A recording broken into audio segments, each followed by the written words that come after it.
No hay duda que la pronta venida del Señor está cercana y todos estamos esperando ese glorioso día. Acá hay un poco de historia pensando en lo que el programa nos trae, ¿no? Los tiempos pasados, el presente que es ahora ya con la venida del Señor Jesús. Y el tema que nosotros tenemos en esta noche es la vigencia de las iglesias locales. En otra reunión ya se habló o se va a hablar de lo que es el gobierno plural, generalmente, de las iglesias locales, pero en esta noche vamos a ver lo que es esta vigencia de esta forma de reunirnos y de poder estar siempre en la presencia del Señor cuando nos reunimos y nos congregamos. El texto base que nosotros queremos leer, creo que los hermanos me decían, es porque donde están 2 o 3 congregados en mi nombre, allí estoy yo en medio de ellos.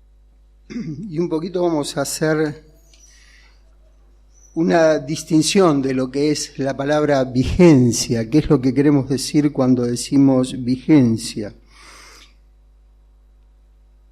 Lo importante es distinguir vigencia de lo que sería tendencia, ¿no es cierto?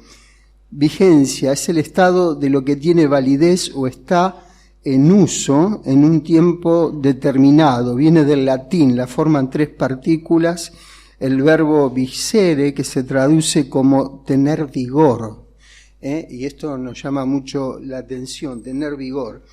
La práctica, la partícula nt, que es equivalente a agente, y el sufijo, gracias hermano, y el sufijo ya, que significa cualidad. Vigencia es la cualidad de vigente, algo que tiene vigor, cumple con sus funciones más allá del tiempo. Y cuando nosotros pensamos la vigencia de las asambleas, de las congregaciones, de este modo de reunirnos, decimos que tiene vigor, que tiene vigencia, porque está basado en la palabra de Dios. No está basado en un método, no está basado en un conocimiento humano, sino está basado en la Biblia y en la palabra de Dios. Por eso tiene vigencia comparado con tendencia. Las tendencias muchas veces tienen que ver con las modas, pero lo que lo diferencia es que las tendencias son breves, están por un tiempo, generalmente no permanecen. La vigencia es lo que perdura con vigor en el tiempo. Y la vigencia de esta manera de congregarnos la encontramos en la Biblia. En la primitiva iglesia, de alguna manera, tenemos que los hermanos se congregaban en distintos lugares. Hay distintas iglesias que se mencionan en el libro de Apocalipsis, tenemos las 7 iglesias. Es decir, ahí nos damos cuenta que esto de las ideas locales, de las iglesias, ya estaba predeterminado en la palabra de Dios, y la idea de congregarnos yació siempre en la Escritura, en la Sagrada Escritura. Nosotros podemos pensar que esto es lo que está en la mente de Dios y que estuvo siempre. Dios siempre buscó la comunión con el hombre. En el huerto del Edén, Dios estuvo allí presente, y como dice Eclesiastés o Proverbios, cuando dice mis delicias con los hijos de los hombres, hablando como forma de sabiduría, ¿no? Allí el Señor lo que busca es estar. En el huerto del Edén Él estuvo.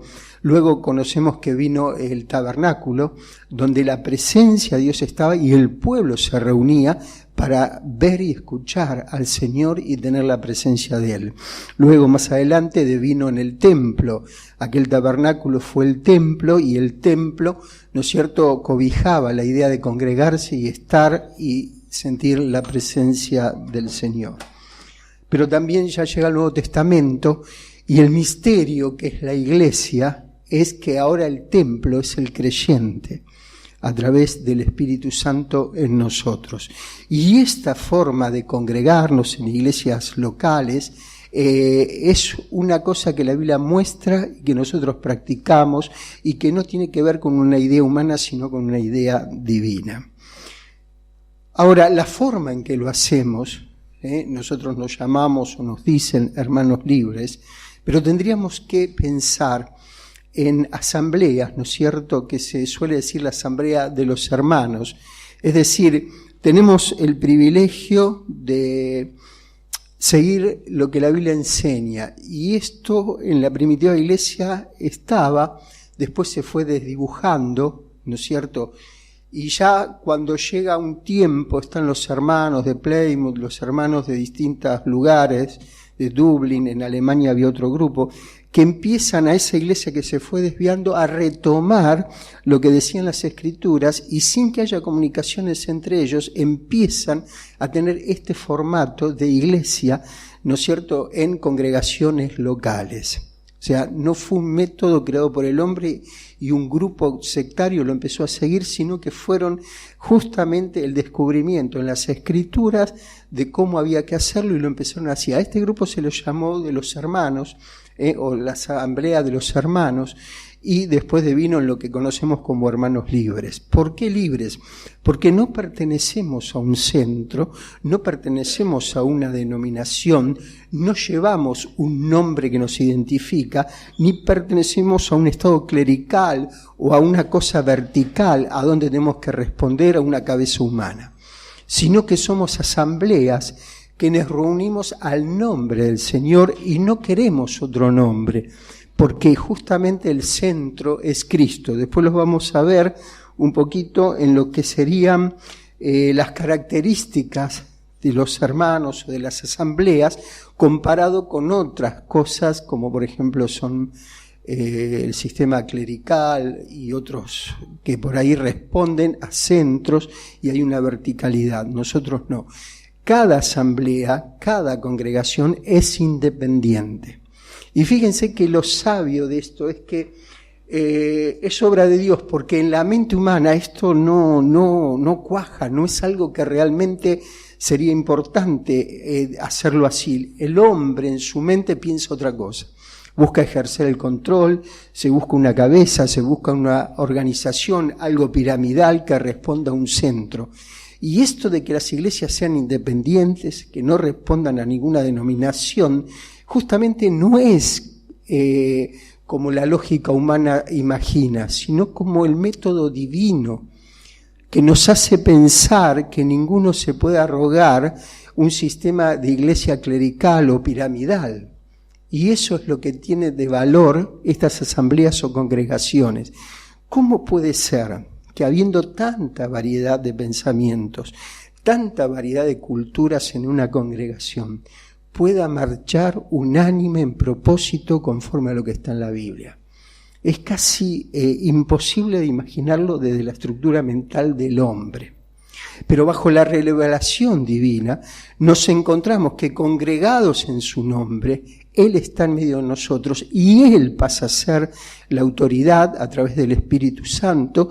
Él está en medio de las iglesias, en medio de nosotros, y no respondemos a un apóstol mayor, no respondemos obviamente a un papa, los nombro porque estos son sistemas que existen y que también llevan el nombre de iglesia, pero estamos tratando de ver la vigencia de nuestras congregaciones, de iglesias locales. ¿Por qué? Porque está en la Escritura y así nos movemos. Y estamos haciendo la distinción, ¿por qué?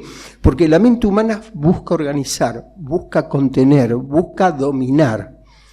Y cuando las iglesias que son independientes y que la forman muchos hermanos de distinta cultura, de distinto pensamiento, ¿cómo es posible que hayan podido subsistir en el tiempo sin un control humano? ¿Por qué esto es posible? Porque es el método bíblico. ¿Y por qué está vigente? Porque es el propósito de Dios. Y no tenemos que cambiarlo con las tendencias. Hoy hay mucho peligro, ¿no es cierto? Porque se masificó todo, tenemos acceso a todo, y todo eso de alguna manera influencia, ¿no es cierto? Y fíjense que algunas cosas van como trastocando esto que nosotros tratamos de conservar y guardar. Por eso hay un cuerpo de ancianos que son reconocidos por la iglesia, no a dedo, sino reconocidos por la iglesia en sus dones. Hay una estructura que la Biblia enseña que cuando la guardamos traemos bendición y gloria al Señor y nos hace diferentes a sectas, inclusive al catolicismo y a tantas otras congregaciones. Está el peligro de ponernos nombre, ¿no es cierto?, que está tan de moda, la iglesia de la roca, la iglesia de esto, la iglesia de lo otro. Nosotros nos consideran hermanos libres o nos dicen, porque justamente queremos estar libres de estos títulos. Nosotros nos congregamos al nombre del Señor Jesús. Y eso es todo. Y eso es lo maravilloso. Y Él es el centro y nosotros no tenemos que tratar de arrogarnos, ¿no es cierto?, ninguna de las características que otros tienen. Nosotros tenemos características propias, que yo voy a enunciar algunas, seguramente no todas, habría quizás muchas más, pero quiero hacer un aspecto de distinción entre las características que voy a mencionar y la doctrina. La doctrina la practican otras denominaciones también. Por ejemplo, la salvación por gracia, la fe en el Señor Jesucristo para salvación, ¿no es cierto?, el amor de Dios, que es universal, el Espíritu Santo, la deidad de nuestro Señor Jesucristo. Jesucristo es Dios, y así podríamos enumerar varias cosas que pertenecen a la doctrina y que otros hermanos de otras denominaciones también lo creen, y eso nos une y nos hace ser hermanos. Pero, dentro de esa unión hay características que tenemos los hermanos libres o las asambleas de los hermanos que otros no tienen y que nos hacen la distinción y que tenemos que guardar. Por ejemplo, yo creo que un hermano pentecostal es hermano mío, que un bautista es hermano mío, ¿no es cierto? Pero nosotros estamos con unas características que ellos no tienen y ellos practican otra cosa que nosotros no practicamos. ¿Son hermanos? Sí. ¿Estaremos en el cielo? Sí. Pero acá somos llamados a guardar algunas características que ahora voy a mencionar y que a lo mejor otros no guardan o se identifican bajo otro título, otro nombre, y nosotros creemos que eso no es correcto. ¿Son hermanos? Sí. ¿Vamos a estar en el cielo? Sí. Pero hay una distinción. ¿Cuáles son las características nuestras? Primero, podríamos hablar de la palabra trazada con fidelidad. ¿Qué significa esto? Todos tienen la Biblia. Distintas denominaciones tienen la misma Biblia que nosotros.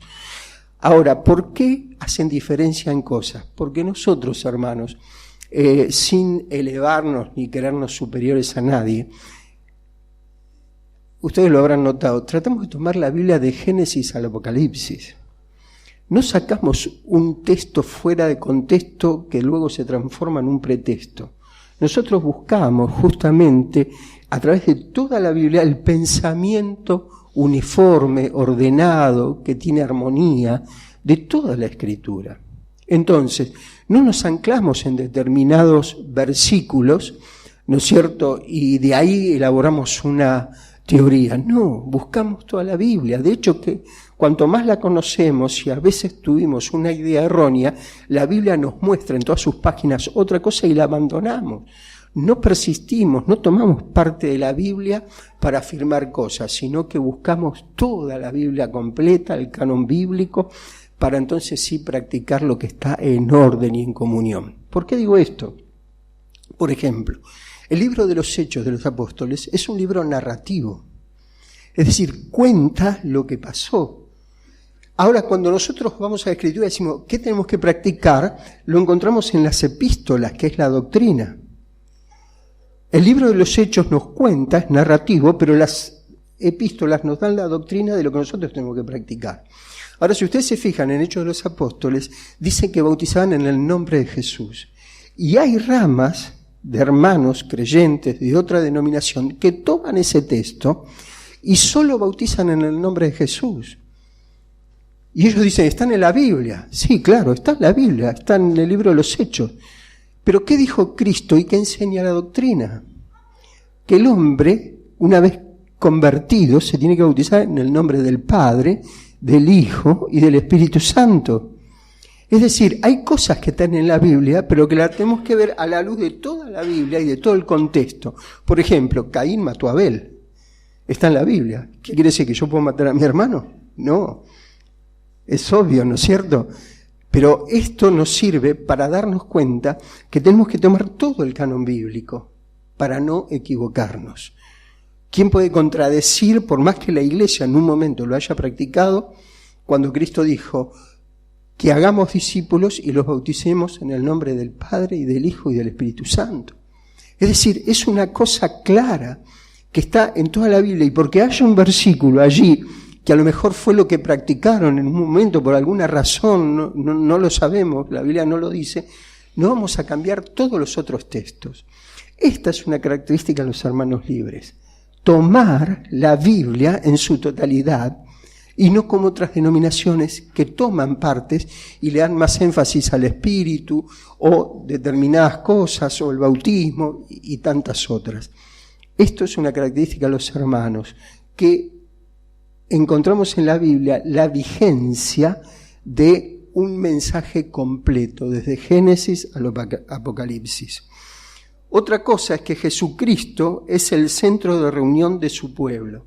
Es decir, Jesucristo es el centro en nuestras reuniones. Porque donde están 2 o 3 congregados en mi nombre, allí estoy yo en medio de ellos. Y esto es importante, hermanos, porque ustedes saben que hay quien niega que Jesucristo sea Dios, como por ejemplo los testigos de Jehová. Dicen que es un ser muy superior, pero que fue creado. Y nosotros sabemos que Jesucristo es Dios, es decir, se hizo hombre, habitó entre nosotros, el divino Emmanuel, Dios con nosotros, pero Jesucristo es Dios. Perfecto hombre, perfecto Dios. Y esto lo sostenemos y nos congregamos alrededor de su nombre. También otra característica es la independencia y que no llevamos denominación. Algo dije, me anticipé, pero es claro, nosotros nos reunimos al nombre de Jesús. Se dice que cuando los hermanos tuvieron que sacar el fichero de cultos, ¿no es cierto? Dicen, bueno, pero ¿cómo se llaman ustedes? Y nosotros no nos llamamos de nada, nosotros somos cristianos, seguimos a Cristo y nos reunimos al nombre de Jesús. Sí, pero tienen que tener un nombre. No tenemos, ir a controversia, una lucha, ¿no? ¿Por qué? Porque queremos ser fieles a la palabra. Queremos ser fieles a la palabra. Finalmente quedó la idea de Iglesia Cristiana Evangélica como para que las autoridades puedan tener un título y saber, pero es nada más que a los efectos de las autoridades. Nosotros somos una iglesia, cada congregación local es una iglesia, y miren, hay algo que últimamente a mí me reconforta mucho. Hay iglesias numerosas, grandes, hay iglesias no tanto y hay iglesias pequeñas. Algo que me reconfortó mucho, ustedes saben que los que tienen años de creyente a veces fluctúan las cosas, ¿no? La iglesia un tiempo está muy llena, después no tanto, y va habiendo cambios. Pero tenemos que mentalizarnos del concepto bíblico. La iglesia no es solo una congregación local, sino son todas las congregaciones de todo el mundo. A veces no queremos usar la palabra universal para que no se mezcle, ¿no? Pero en realidad la iglesia de Cristo es invisible, es universal. ¿Y qué sucede? Todas las congregaciones locales que vamos formando, ustedes acá, nosotros en Sarandí, otros en distintas localidades, formamos el cuerpo de Cristo, la iglesia universal donde Cristo es la cabeza. Por lo tanto, hay iglesias grandes que están dotadas de muchos dones. Y hay iglesias más pequeñas que no tienen tantos dones. Ahora, cuando yo me enfoco en la iglesia local, digo, uy, qué lástima, ¿no? Quisiéramos tener una iglesia grande con muchos dones, pero no debemos olvidar que somos parte de la gran iglesia. Imagínense si todas las iglesias de acá de Montegrande, de Bursaco, de Dock Sur, de Avellaneda, todos nos juntamos todos. ¿Qué multiplicidad de dones habría, no es cierto? ¿Cuántos hermanos que podrían con talento tocar la música, cantar, otros predicar, enseñar, maestros, todo? Sería bárbaro, sería genial. Pero no nos tenemos que olvidar que somos eso. Nada más que estamos colocados en distintos lugares, según el Señor quiso, según el Señor levantó testimonio, para que podamos abarcar, hermanos, al mundo. Había una vez un hermano que me decía que tendríamos que ser, por ejemplo, en Avellaneda tendría que haber una sola iglesia y todos ir para allá. En Bursaco una sola iglesia y todos los de ahí ir para allá. Era la idea que él concebía. Y bueno, claro, lograríamos una iglesia grande con muchos dones, Pero ¿qué de los barrios? ¿Cómo alcanzaríamos a los barrios? ¿Cuál fue la idea de cuando el Señor permitió la persecución y todos los creyentes fueron desparramados? Desde esos lugares fueron luz y pudieron alumbrar. Mientras que estaban concentrados en un solo lugar, eso no se daba. Por eso, hermanos, el hecho de que aunque a veces seamos poquitos, tenemos que pensar que somos parte de algo muy grande y que hoy nos toca estar acá y que tenemos que crecer y hacer todo lo posible. Ojo que el número no es crecimiento, es una parte. Lo que el Señor busca es el fruto en cada uno de nosotros. ¿Cuál es el fruto? El fruto del Espíritu, que vos cada vez te parezcas más a Cristo. Pequeños Cristos eran los cristianos, se los llamaba pequeños Cristos, que cada vez te parezcas más al Señor. Y cuando eso se logra, que aparecen en vos el espíritu de mansedumbre, fe, gozo, templanza, amor, ese fruto con 9 gajos, ese carácter simétrico de Cristo, y van a ver en nosotros a pequeños Cristos y se van a acercar para querer saber. Y eso es, hermanos, lo que está pasando. Estamos insertados en el mundo y esto de la congregación local, la iglesia local, permite estar en un lugar que irradia a su alrededor una luz, un testimonio. Si estuviéramos todos en un lugar, sería difícil alcanzar los barrios que hoy podemos alcanzar con el programa de actividades de cada iglesia.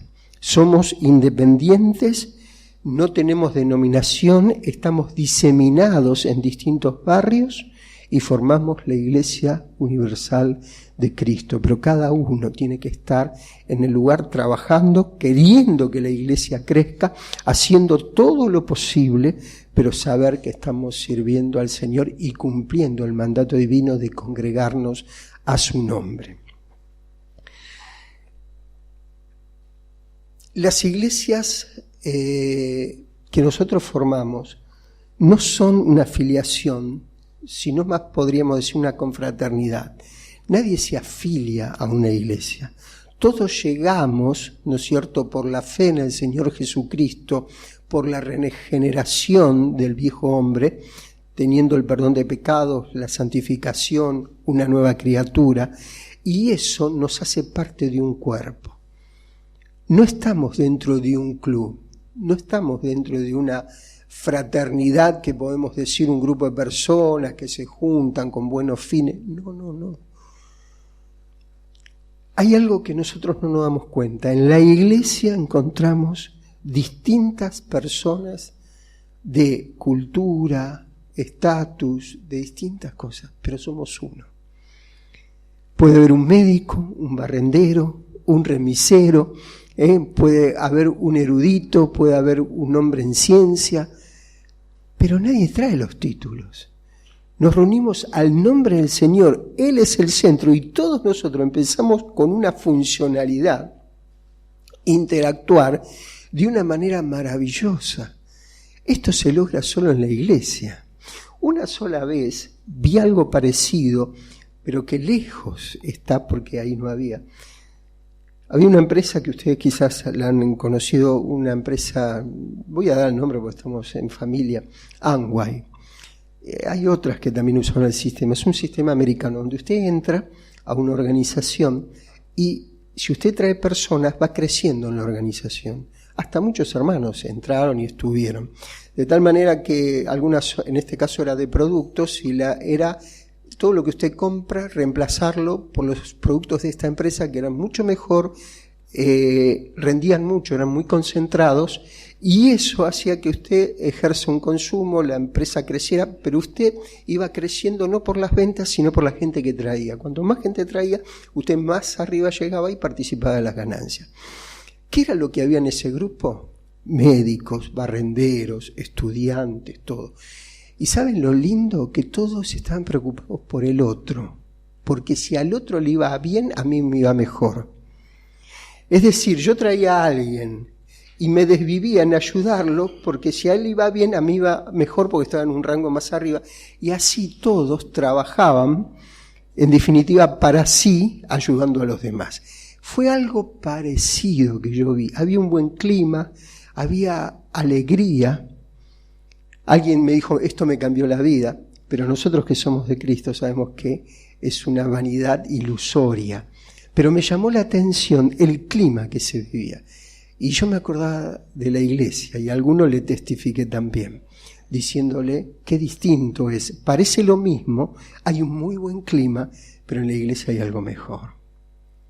¿Qué nos une? El Espíritu Santo. Tenemos un Dios, un Señor, un mismo Espíritu, y somos todos hermanos. No es que entramos a un club o a una organización donde tenemos un interés, por eso ayudamos a otros, no. El amor que Él puso en nosotros hace que nos ayudemos unos a otros desinteresadamente y que seamos una sola cosa. Esta es una característica de nuestro grupo, hermanos, de las asambleas, que no estamos en un club, que lo que vivimos es importante. Y ahora imagínate, una iglesia local permite que sus miembros interactúen mucho. Nos conocemos todos. En una mega iglesia hay hermanos que no se conocen. Estuve en empresas donde trabajé con otros hermanos, por ejemplo la Iglesia del Encuentro, que es muy conocida, de renombre. Toda una estructura, todo algo increíble desde el punto de vista organizacional, bárbaro. Pero nosotros sabemos que la iglesia no es una organización, es un organismo.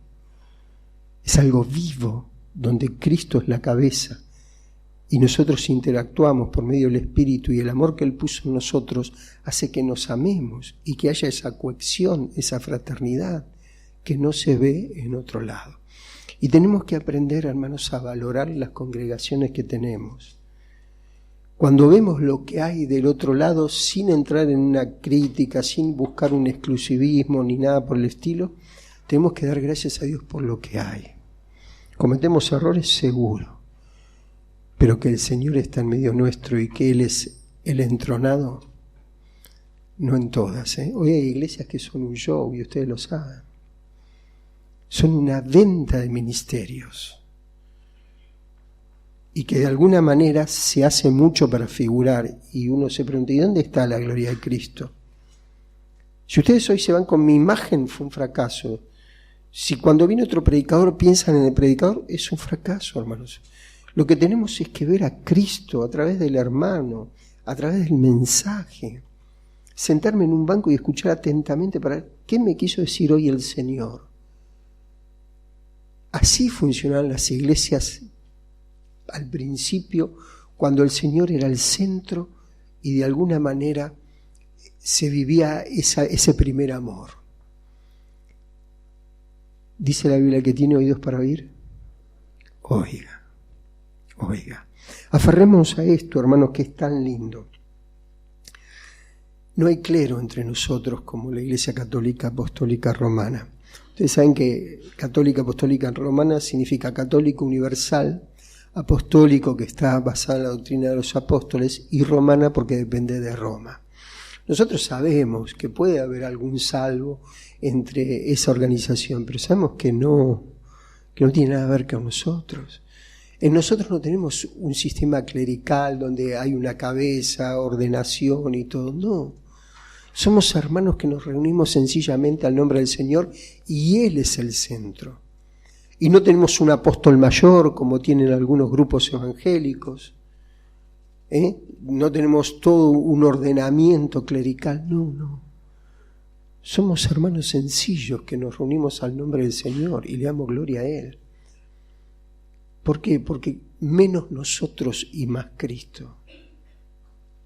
Las pinturas que había en la época primitiva, en las catacumbas, que era donde se escondían los creyentes de la persecución de los romanos, ellos dibujaban cosas en las catacumbas que se rescataron hasta el día de hoy.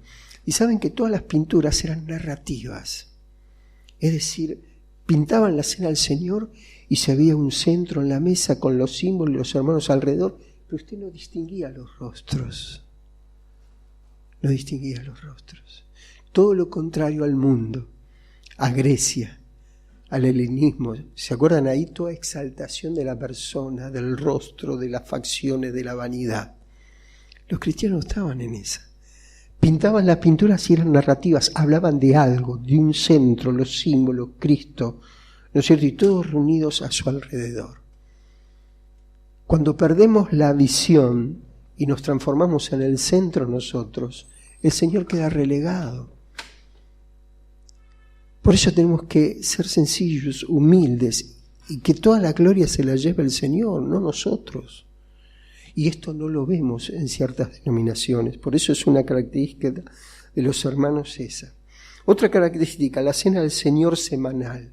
No todos los grupos celebran la cena del Señor todos los domingos. Hay algunos que la toman una vez en la semana, una vez al mes, otros cada 6 meses, otros una vez por año. Le quieren dar un entorno tan sacro que creen que lo banalizan si la toman todos los domingos. Nada que ver. En las Escrituras encontramos la vigencia de un modelo que es la voluntad de Dios. Dice, cada primer día de la semana se reunían para partir el pan. No usamos los textos porque llevaría mucho tiempo, estoy un poco así apuradamente, pero confío en que ustedes conocen los textos bíblicos que nos hablan. La costumbre que no era otra que la voluntad de Dios. Ellos tenían la oración, el partimiento del pan y las oraciones que las practicaban y eran semanal. Esta es una característica de los hermanos libres, de nosotros, que nuestras asambleas toman la cena semanalmente todos los domingos. No se encuentra esto mucho en otras denominaciones.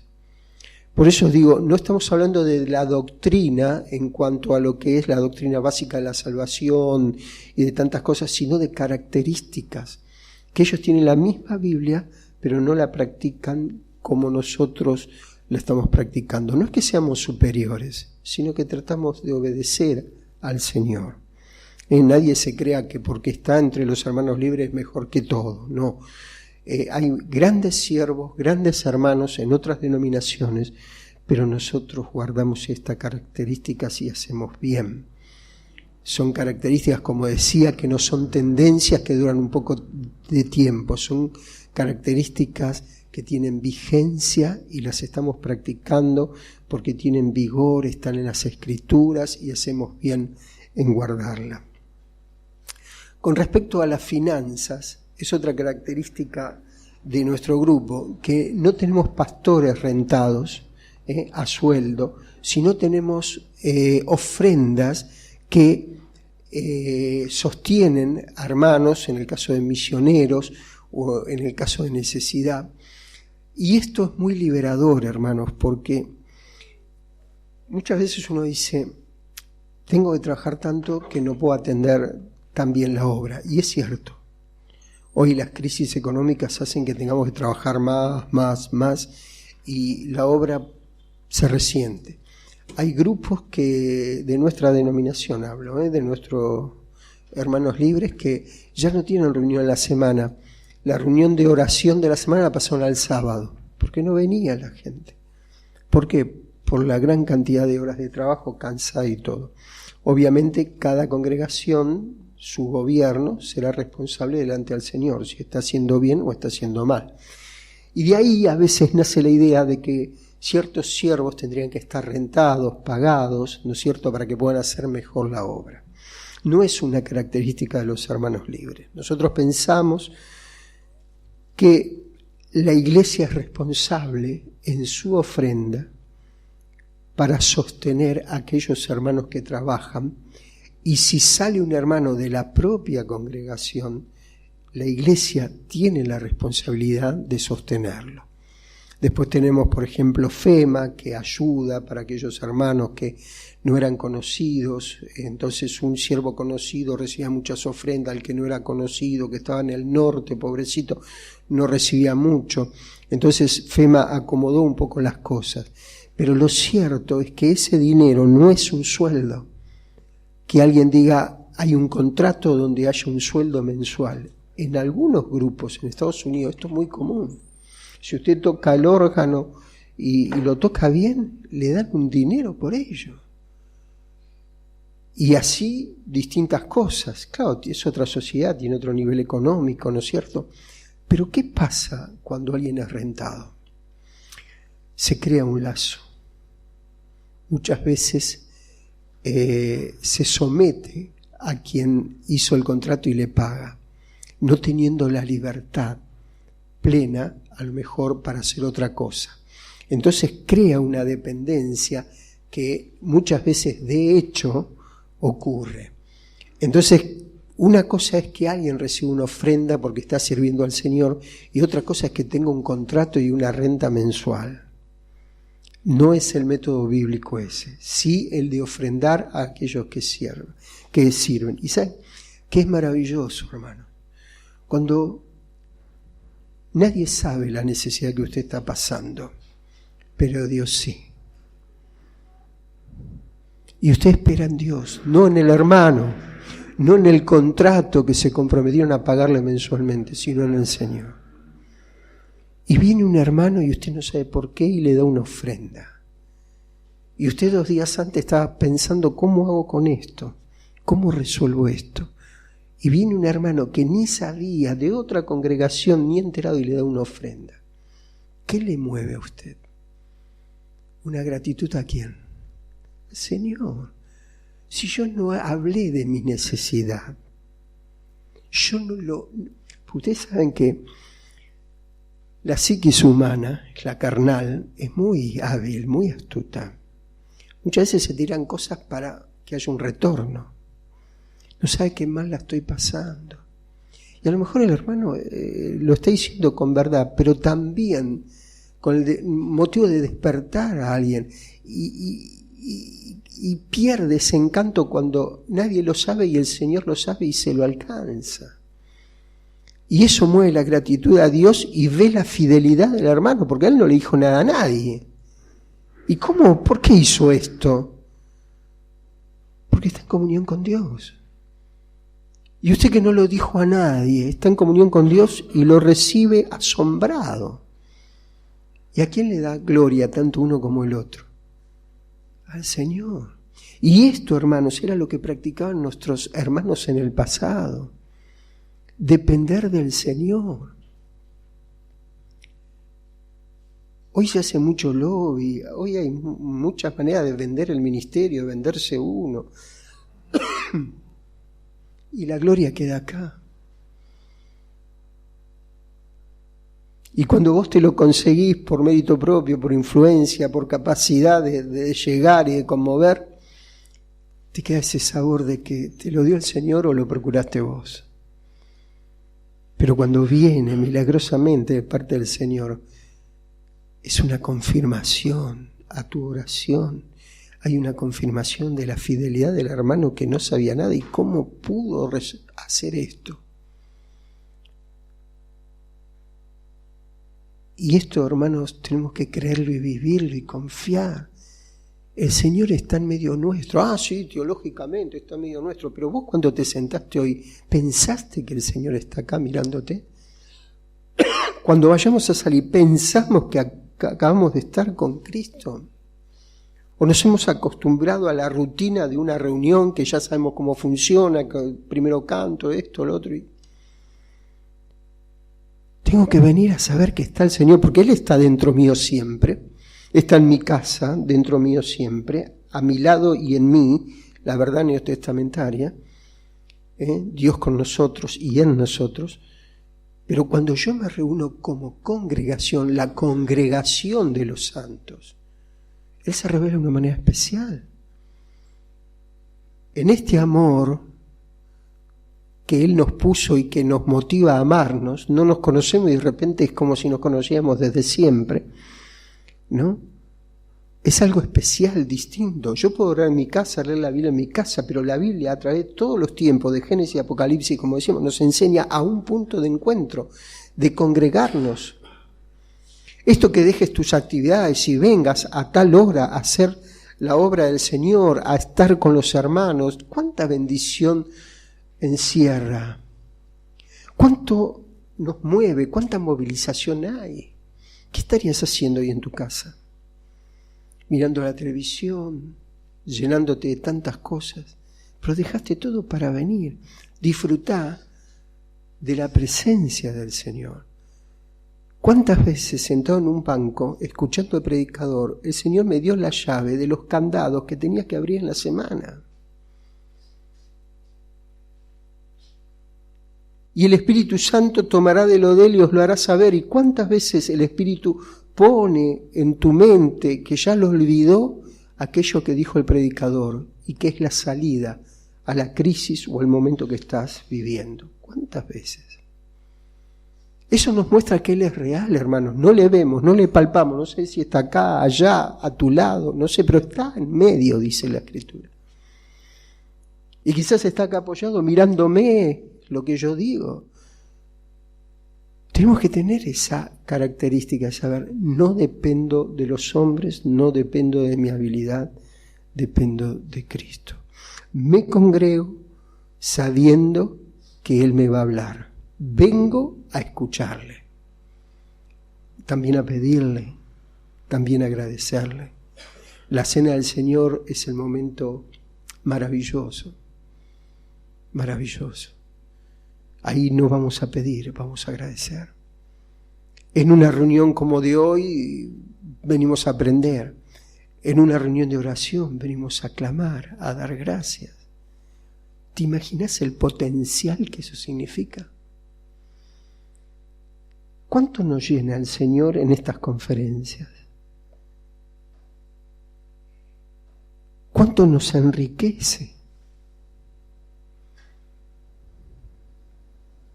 Vamos a ser mejor, hermanos, en la medida que Él esté creciendo en nosotros. Y yo te puedo asegurar que eso tan famoso, ¿no es cierto?, esas 3 patas, que es la oración, la Biblia y el congregarme, sostienen mucho la vida espiritual. Yo sé que el Señor puede sostener en casos extremos donde uno esté, no sé, donde no haya una iglesia. Es de Cristo, es suficiente. Pero aquellos que somos de Cristo y estamos afectados a una iglesia, ¡qué bendición es estar! Mirad cuán hermoso y cuán delicioso es habitar los hermanos en comunión. Dice, porque allí ¿qué? En armonía, en comunión, porque allí envía ¿qué? Dios, bendición y vida eterna. Vida eterna. ¿Cuánto nos enriquece? ¿Cuánto crecemos? Dejando que la palabra actúe en nosotros. Y es maravilloso, dice que vendremos a Él y haremos morada con Él, dice la Escritura. Si me amáis, guardad mis mandamientos. Y hoy tenemos una capacidad que años no la tenían, que es estar sentados cómodamente, poder escuchar, discernir la palabra y aplicarla al corazón. Una de las características es el lugar de la mujer en las asambleas. Y este es un tema que a veces es un tanto conflictivo, ¿no? Pero el silencio de la mujer, hermanos, la sujeción de la mujer y el servicio de la mujer es algo que no se encuentra en el mundo. El servicio de la mujer es importantísimo. Lo que hacen las mujeres no lo podemos hacer los hombres. En el orden secular, en la casa, en la iglesia. Si los hombres tenemos que organizar una reunión y hay sociales, ¿quién se encarga de lo social? ¿Qué hombre amasa para traer algo? Son las hermanas. Habrá excepciones, pero son las hermanas. Las que están en el detalle de cositas son las hermanas. La que uno entra y dice, uy, qué bien, qué delicado, qué lindo. La mayoría son las hermanas. ¿Cuánto lugar le dio el Señor a la mujer en la obra? Pero también enseñó, que hay un montón de textos, pero por amor al tiempo, el silencio de la mujer. Mira el mundo, cada vez gritan más. Mira el mundo, cada vez están más empoderadas. Ya quieren dominar. Y vamos a la iglesia y encontramos la sumisión de la mujer. No la esclavitud, la sumisión. ¿Qué es sumisión? Miremos a Cristo. ¿A quién se sujetó él? Al Padre. Dice, yo hago siempre lo que a él le agrada. Qué ejemplo para la mujer. Se sujeta voluntariamente, no por obligación. Se sujeta al marido no porque él es un macho empedernido, un hombre que somete, no. Él es un siervo de Dios y ella se sujeta al marido por amor al Señor, a la Escritura. Esta es una característica de nuestras asambleas, que la mujer se sujete. Tantas cosas podríamos hablar del velo, de lo que es la sujeción, pero decimos esto como para que nos demos cuenta cómo resalta en nuestras congregaciones. Ya en otras no. Está el ministerio de la mujer, se paran, enseñan todo lo que la Biblia dice que no debe hacer, se hace. Está la pastora. Y pierden ese gran galardón que la Escritura tiene para una mujer con estas características. La sumisión de la mujer. Su servicio incomparable, su sumisión a Cristo, al hombre, al orden bíblico. Dice que los ángeles miran. Aquello que estaba tan revuelto, de tanta rebelión, ¿qué fue lo que lo destronó al diablo? El querer ser igual o semejante a Dios, porque creo que no dice igual, dice semejante, porque él sabía que no podía ser igual, pero quiso casi lo mismo. Y fue destronado. Y a veces cuando la mujer se empodera, ¿no es cierto?, y quiere, también es destronada. También. Y cosecha grandes amarguras. Y esto no debe ser así porque es una característica de los hermanos guardar esto. Y las hermanas lo han aprendido muy bien. Su silencio. Aprenda en silencio, pregunte a su marido. Todo lo contrario a la ola del mundo, al tsunami del mundo, ¿no es cierto? Es una característica de nuestras asambleas. El hombre amando a su mujer. Dice, maridos, amad a vuestras esposas. No importa el tiempo que haya pasado, amadla. ¿Dónde la mujer se encuentra más protegida si no es en lo que Dios enseña en su palabra? ¿Dónde? Hay mujeres que son un poco sabias y dicen, ¿quién nos metió en la cabeza esto? Éramos tan felices antes cuando el hombre trabajaba, nosotros estábamos en casa felices, hacíamos las cosas. Ahora corremos, es una locura, ya se aplaza la maternidad. Todo por lo que se vendió en el mundo y la mujer compró. Qué distinto al modelo que presenta la Escritura. También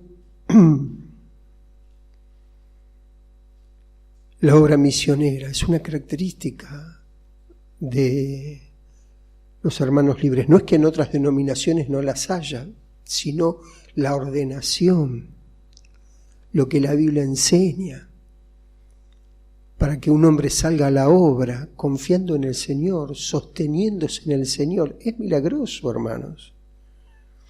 Yo cada vez que pienso en Abraham, que dice que salió sin saber a dónde iba.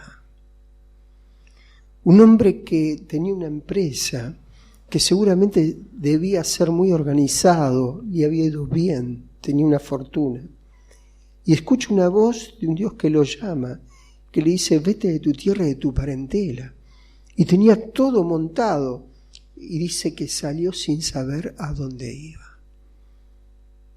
Y fundó un pueblo, dice, como las estrellas del cielo y la arena del mar, de sus lomos. En Isaac te será llamada descendencia. Y Dios le dice amigo y le revela lo que va a hacer. Pero él tomó la decisión de confiar. Y los misioneros, hermanos, salen encomendados, sostenidos por la iglesia, pero en realidad confiando en el Señor. Es muy fácil, ¿no?, estar en una denominación donde te alquilen tu casa, te den un auto, te sostengan. Así es fácil. Es una profesión. Pero salir por amor del nombre de Él, sin saber a dónde, para parafrasear lo de Abraham, y depender solo del Señor, ahí hay vida espiritual, hermanos. Ahí hay vigencia, vigor. Y eso fue algo que cultivaron nuestras asambleas y que no debemos perderlo. La estimulación a vivir por fe, a creer verdaderamente en el Señor y a darle gracias. Que Dios nos bendiga. Se podrían decir muchas otras cosas. Esto es lo que he traído y un poco con los nervios de lo último. Hoy fue todo un día complicadísimo en el trabajo. Venía y se me rompió el auto en el camino, lo llamó al hermano, le creo la incertidumbre. Pero bueno, en un momento dije, no, voy a llegar. Y esto es lo que el Señor puso en mi corazón y quería compartir con ustedes. Que es mi deseo que les haga mucho bien, que nos enseñe a mirar lo que tenemos, lo que somos, lo que hacemos. Saber que no respondemos a alguien que se le ocurrió esto o esta doctrina, sino al modelo bíblico, que son las Sagradas Escrituras, que nosotros leemos, guardamos, con debilidades, sí, seguro. Cada día tenemos que aprender más, cada día tenemos que sostenernos más del Señor y nadie es perfecto. Pero como decía Pablo, una cosa hago, olvidando lo que queda atrás y extendiéndome hacia lo que está delante. Pero sigo al blanco, a la meta, al supremo llamamiento de Dios. Y el Señor viene, hermanos, y está cerca.